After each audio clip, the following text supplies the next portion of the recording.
Yeah, check 1, 2. Mic check 1. Testing. Grass-fed testicle. You ever played with those?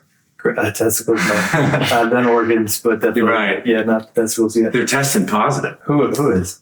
Like athletes that are eating testicles? Yeah. What are they testing positive for?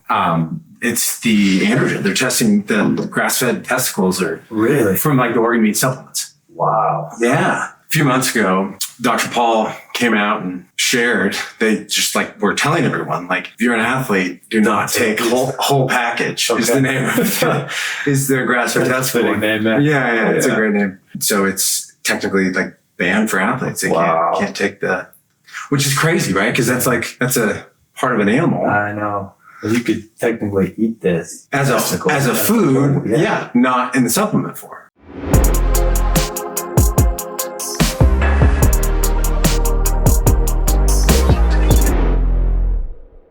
Well, here we are.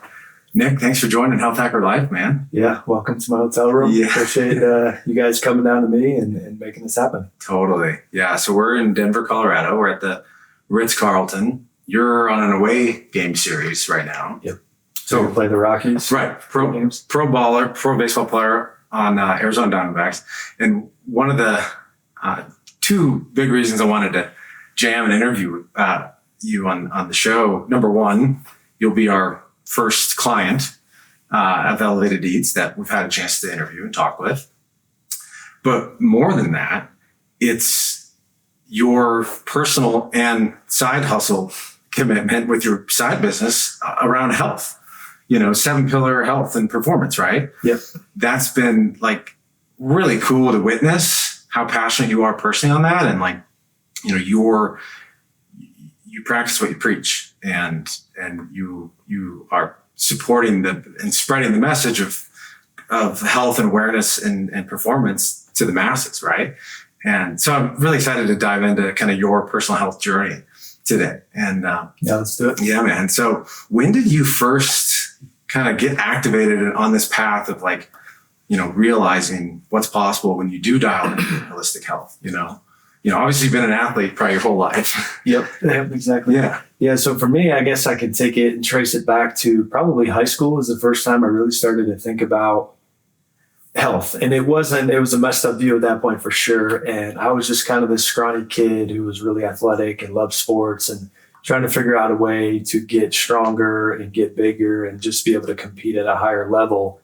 And I kind of developed a little bit later, went through puberty a little bit later, and was very scrawny and skinny, like I said, and saw a lot of my friends and teammates in high school just getting bigger and stronger and faster than me.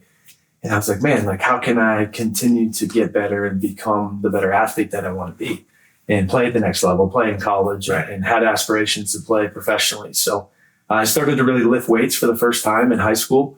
And that was kind of the beginning of the journey. It's like, okay, I can see some improvement in my strength here. I can see that I'm jumping higher, I'm running faster, I'm hitting the ball harder, things like that. And then from a nutrition standpoint, I definitely wasn't dialed in at that point, but it was just more trying to consume calories is the limited education I had at that point. And I was just trying to gain weight, and that's all I knew at the time. So lifting weights and starting to eat a lot more food was kind of how the journey started.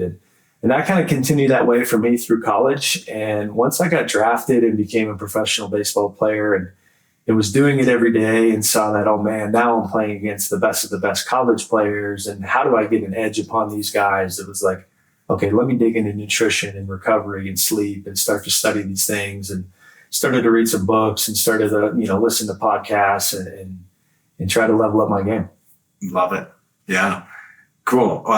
So you talked about recovery and sleep, and it seems like that's becoming more and more prevalent and talked about in the world today. But it, obviously isn't the first thing that maybe people in high school or college are thinking.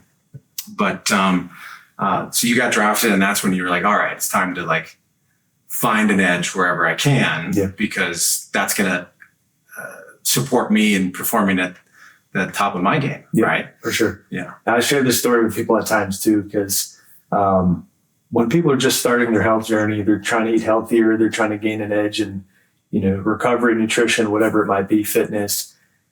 it's not going to happen all at once. You're not going to get to the place where I'm at or someone at a really high level is at right away. And I shared the story. I was in the minor leagues, right? And I began to learn about nutrition. I began to learn about the importance of eating, better quality food and things like that. But I was still warped and messed up with this mindset that I need to gain weight and get calories. So I distinctly remember going through the McDonald's drive-through after a game. I was like, man, I didn't get enough to eat today. So I went and I didn't eat the Big Mac and the French fries, but I got the chocolate milkshake instead. So it was like, man, I'm loading my body with sugar and processed dairy and things that are going to create a ton of inflammation. I learned that later, obviously, but it's a journey, man. It's not going to happen all at once. And I get my teammates and people all the time ask me, it's like, hey, have you always been like this? And it's like, no, I've learned along the way what my body needs to operate at the highest level, and I still continue to learn. I'm tracking my sleep and seeing what things affect my sleep in certain ways, and just trying to continue to gain an edge. I'm in my 10th year in the major leagues right now, and I don't want to be done. I want to keep going, and especially as a shortstop, right? It's speed, it's quickness, it's agility, it's trying to maintain the youthful qualities of an athlete. That most, shortstops are younger. Guys are coming into the game at, 22, 23 now and, trying to push guys like me out. So I'm trying to figure out how to stay around for a couple more years. Well, you've already done better than most. 10 years in any professional sport league it's impressive. So kudos to you. Would you say it's made a big impact, your commitment to overall health outside of, being on the field? And Yeah, 100%. We talked right before we started filming here about injuries and recovery. Yes. I think that's probably where the biggest, benefit I've seen with the nutrition, the sleep, the fitness, is just being able to recover from injuries.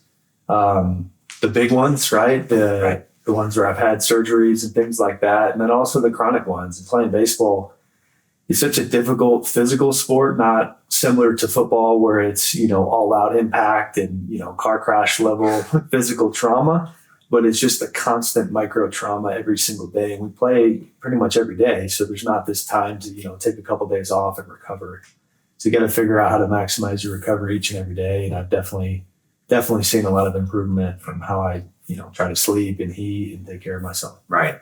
162 games in a season. For baseball. And that doesn't count spring training, playoffs if you get there, and, off-season training as well. So, it's a lot of baseball. It's a lot. And I grew up playing baseball through high school on a decent school. I went to a Catholic high school there in Des Moines, Iowa. Okay.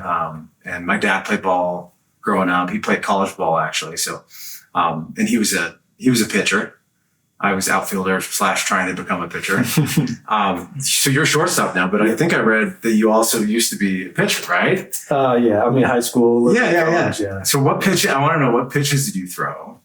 And, why did you kind of hang up the pitcher? Yeah. So when I was in high school, I was definitely a better pitcher than I was a shortstop, and hitter. And I got recruited by every college that was recruiting me to pitch.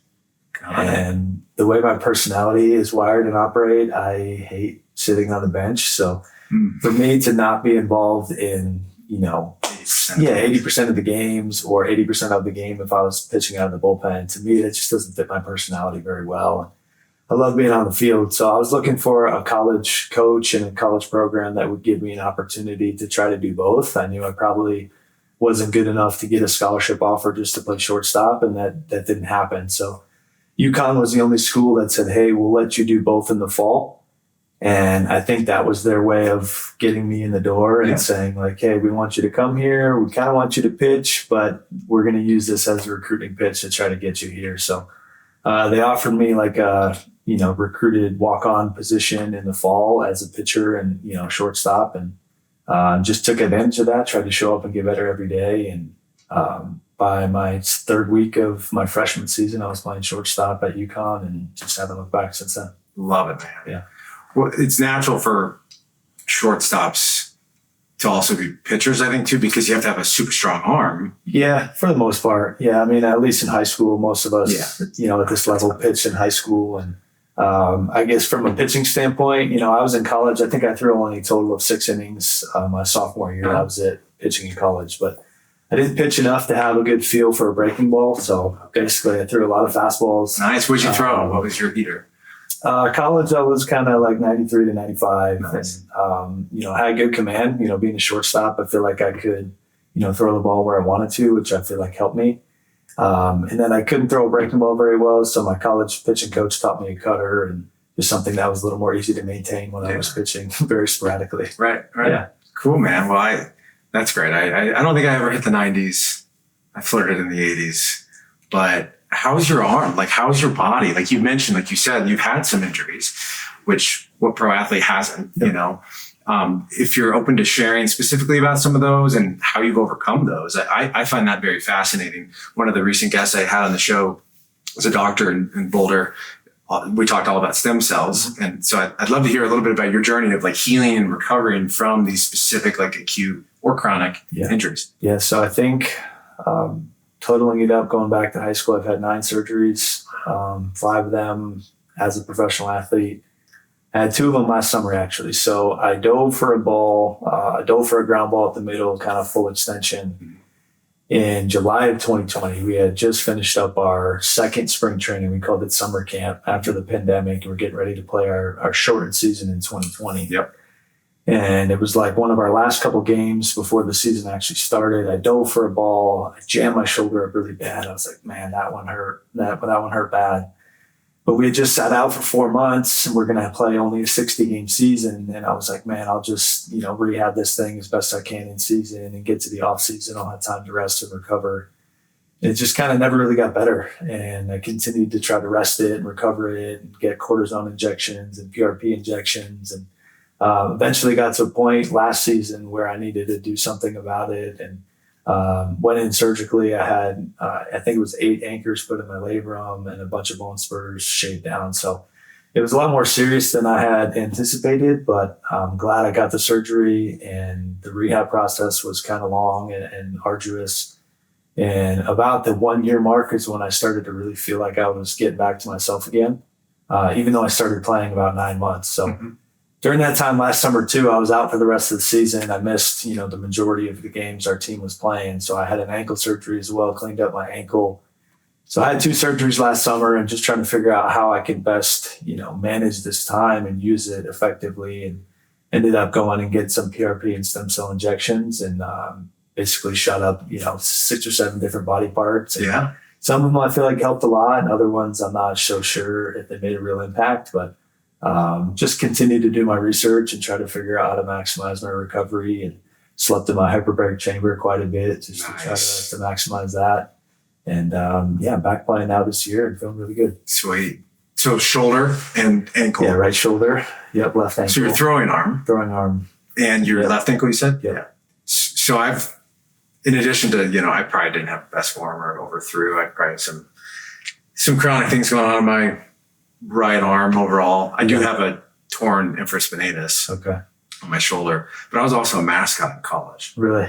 So I wore at the University of Iowa a 40-pound head. 40 pounds, huh? And so I had a bulge, C5, C6 bulge disc in college. And, I don't know if that ever fully properly healed. Yeah. So stem cells are on the short list for me to invest in and soon for the neck and the shoulder.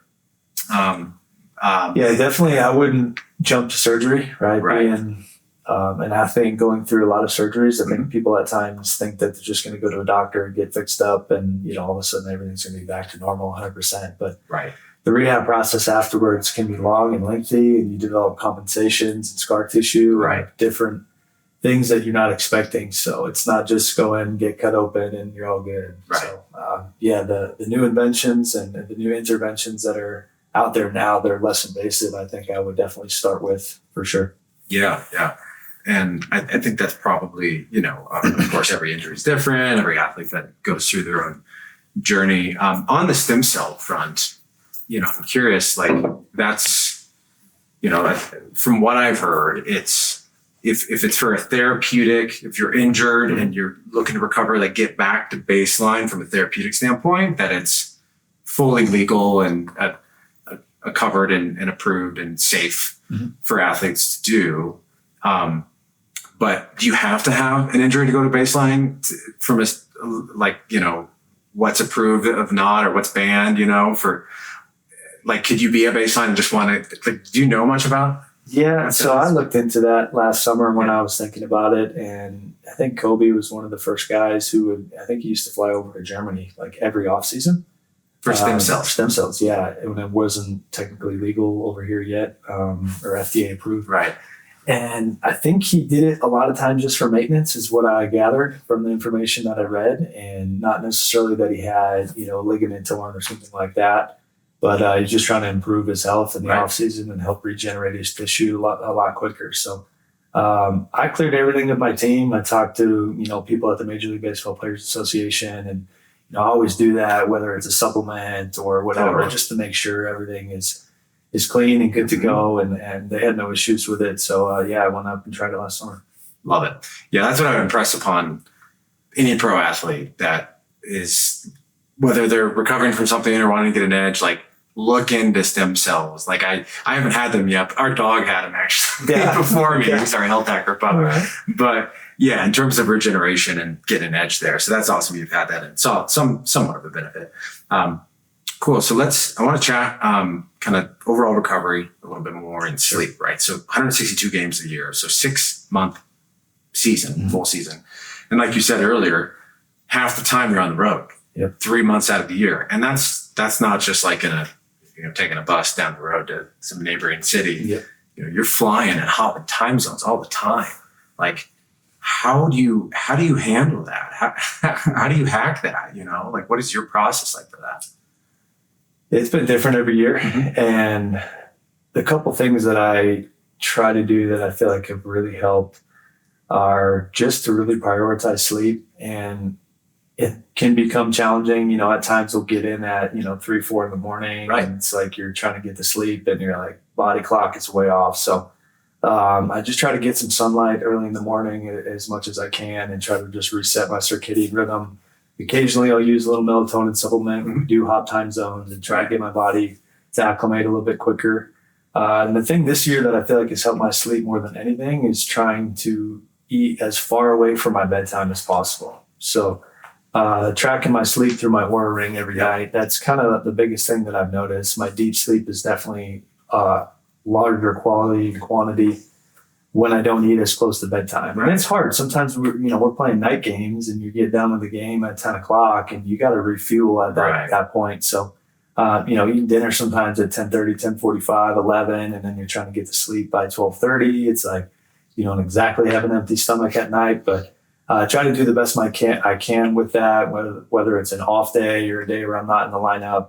I basically, last night I wasn't in the lineup and I had my last meal right before the game at 6:30. So by the time I got to bed at about midnight, after the game and getting back, I hadn't had anything in my stomach for about 5 hours. You probably had some great Oura scores. Yeah, I think it was like 90% nice. Readiness and sleep score. Yeah, you beat me. I was at 85. Okay, all right, that's nice. Yes, that's one thing I noticed too. Is like too much food or the wrong food too close to bedtime can make a huge impact. Real impact, right? Huge impact. Too much sugar. Like you said, it's unavoidable sometimes. If you have a late night game and you got to refuel, and you do what you can, but and then for me, it just comes down to intentionality, right? There's certain times where I have to eat and refuel after a game, but if we're flying across country, we got a 5-hour flight, I try to eat, at the beginning of the flight or right before we get on, and then I try not to eat, for the 4 or 5 hours before I'm going to go to sleep. And that intentionality piece requires discipline. And I heard this quote on discipline earlier this year, which is stuck in my mind, and I share it with a lot of people. But discipline is about choosing what you want most over what you want now. And for me, I want to wake up, I want to feel good every day, I want to have energy, I want to be healthy, I want to be able to play my sport and do the things I love, have energy for my wife and kids when I get home at night. And that's more important to me than eating the pizza or the ice cream or eating late at night when most guys are doing that type of thing. Choosing what you want most as opposed to what you want now. Yep. Not always easy, right. But when you think that way, you think long term, it becomes a lot easier. Right. 100%. And that's what it takes, is that intention to look beyond the now, the instant gratification, and say, what's in my highest and best interest overall, long term? Like, how do I want to feel in the morning? Yep. When I get home with my family, like, how do I want to feel around them? That's cool, man, that you made an intentional effort on that. You did mention the pizza and the ice cream, and I'm sure no one's perfect in terms of how dialed they're in, but on the food front, that's part of our mission is to upgrade those healthy foods, right? And health hack those. Have you tried the ice cream? Or did you ever have the ice cream? Or no? Yeah, you guys made it for me a month or so ago. Okay, cool. Yeah, I think it was a cookies and cream, maybe. Yeah, or cookie dough. Cookie dough. Yeah. Cookie dough. Yeah. Because I know you're a big fan of the donuts, but the ice cream, we health hack it, right? Great proteins and fats, low in sugar, and then we stack the sleep ingredients. Yeah. Did you notice the benefit on sleep when you had the ice cream? Do you remember that? I'm usually doing stuff at night with magnesium or a mushroom tea or whatever. So it's a lot of variables. Yeah, it's hard to say, but I sleep great a lot. So that's great. It definitely didn't hurt. Yeah, sweet. What has, in working with us, I'm curious to Elevated Eats, what has been your favorite meal, your favorite snack? I think I have an idea what this one is. The meals have been great, honestly. We talked a little bit early in the year about just kind of getting a little bit more vegetable in there, a little bit less grain. Yep. For me, which just works best for my body. Yeah. So specifically, individually on the meals, I would say I had a Mediterranean ground beef bowl yesterday with a bunch of veggies and sweet potato, which I love that one. I think that might be my favorite. But on the snack front, you guys make those upgraded snacks. I think the recovery donuts have been awesome. And I convinced our team nutritionist to reach out to you guys. And they put them out every day game we have. So there's this dumb tradition in baseball where every day game, there's donuts in the clubhouse. So guys are going out to play a professional sports game and professional baseball game. And they're eating glazed donuts and sprinkled donuts. Right. I'm like, guys, what are you doing, man? You're going to feel like crap during the game and you're not going to recover well. Spike crash. Yeah. So guys aren't really willing to give up the donuts. So let's try to bring in an elevated. There you go. An Elevated Eats donut. Yeah. They get crushed, man. Especially the chocolate ones. Those are gone like that. And nice. You can talk more about the ingredients in them, but I think they got almond flour and eggs and grass-fed liver and collagen and just some really good healthy ingredients. Right. And that's something I tell my teammates a lot. They ask hey man, how do you eat like this? How do you have so much discipline? Do you ever cheat? Do you have cheat meals? I'm like, no, I don't have cheat meals. But if I do eat something like a donut, it's not going to be a glazed donut from Krispy Kreme. Right. It's going to be an Elevated Eats donut that has all these healthy ingredients in it. And once you have it, it tastes phenomenal, right? It's still sweet. Yeah. Incredible. So once you eliminate, once you eliminate all the junk from your diet, your taste buds actually change and you start to crave and really enjoy the food that God made from the earth instead of the chemical food made in a factory. So, yeah. Drop the mic on that one. Yeah. I mean, we could talk all day about that, right? It's such a huge thing to realize when you do realize the power of nutrition. Like you said, that your taste buds can actually change when you go from eating the processed food to the real thing. Yeah. And especially if the real thing is concocted or has a recipe that actually tastes great too. I've seen that with my kids. Our youngest right now, 2.5-year-old girl, she doesn't like sweets, in a traditional standpoint. Yeah.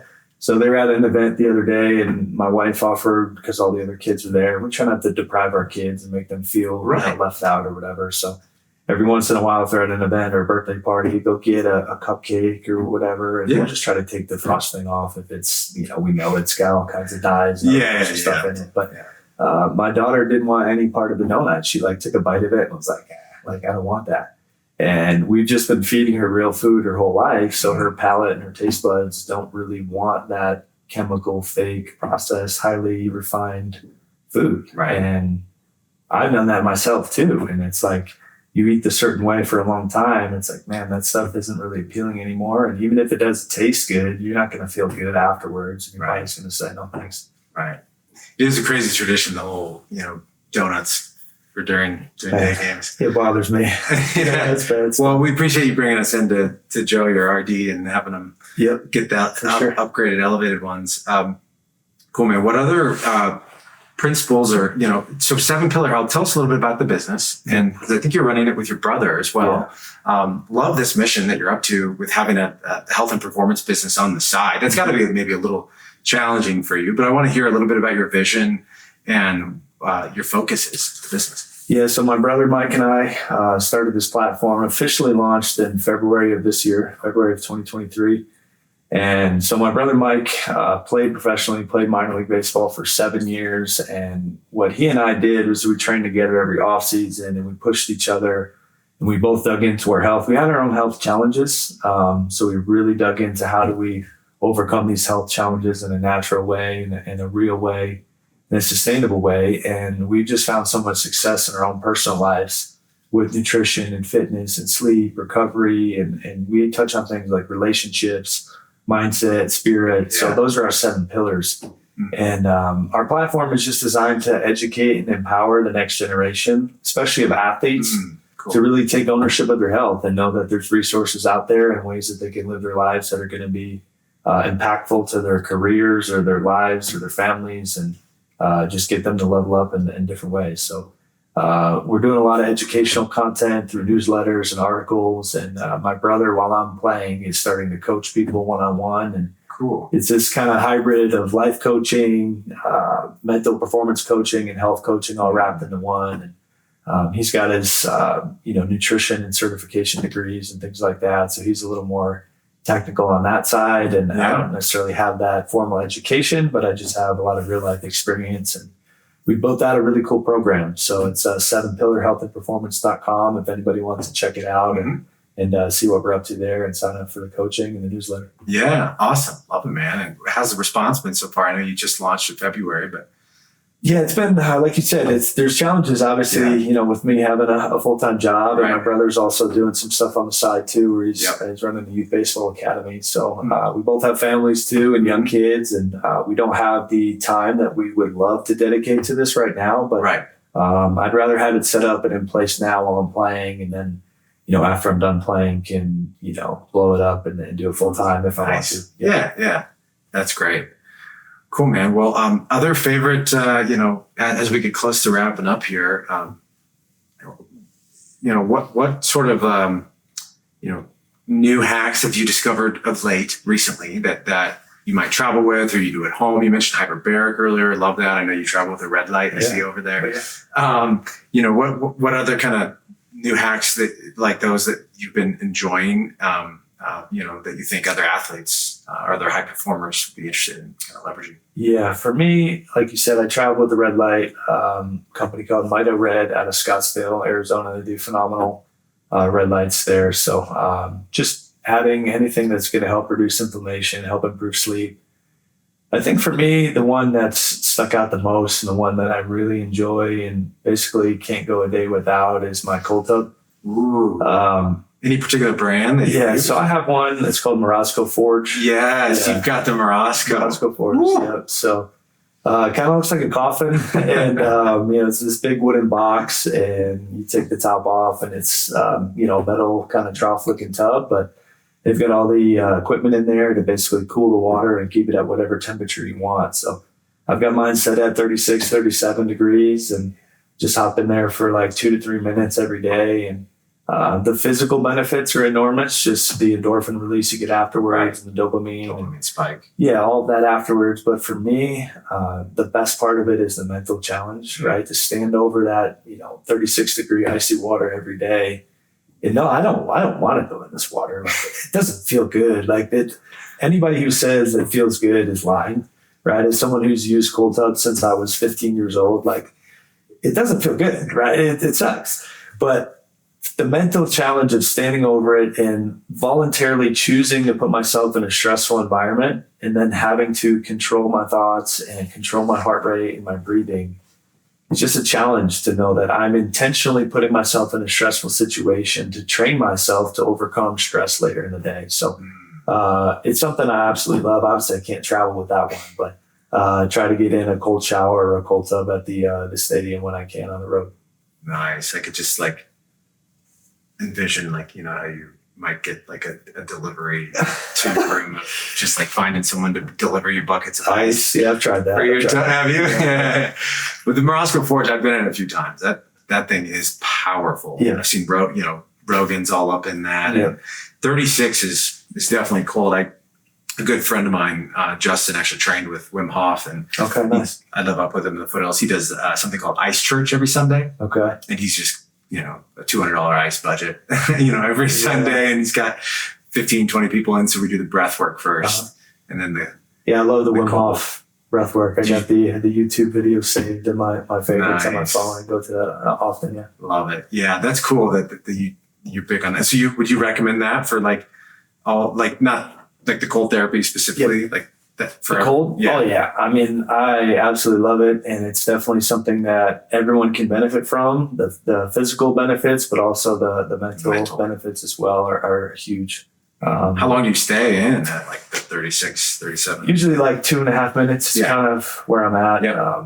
It's long enough for the shock to settle in, for then me to get my heart rate and breathing under control, to get my thoughts under control and get to this kind of meditative state where I can focus my mind and thoughts on what I want to be focused on and not the uncomfortability of the cold. Then I found if I stay in longer than 3 minutes, it ends up taking me too long to kind of warm back up. And it's like, man, an hour of shivering isn't really worth it. So 2.5 minutes is kind of my sweet spot. Nice. That's awesome. Well, maybe next time I'm down in Scottsdale, I'll hit you up. For sure. Take a dip and maybe in the off season, if you come back to Colorado, we've got a creek on our property. I would love that. That's what I was going to see. The natural ones. Yeah, man. Yeah. Like the months of June, really, the month is when it's high enough and cold enough that you can go in and it's deep enough at our creek. We live at 8,200 feet, and so all that snow melt coming down in June is just. So you get in there at this time of year? Is it still good or no? Yeah, it's warmed up. It's probably like, I'd say high 40s. Okay. What is it in June? I'd say high 30s. Really? Yeah, chilly. Oh, yeah. It's cold, man. I mean, all that fresh snow. I would love that. Yeah, dude. I would love that. And we, we've got 4 acres, and so there's a bunch of land down there, so we can do some, breath work before or some Tai Chi after. And anyways, it's my little personal haven down there. That's cool. Yeah, very cool. Yeah, it's a little hidden creek dip. Awesome. And I also know you're a man of faith, and that plays a huge role for your life, for your work and your family, I'm sure. Yeah.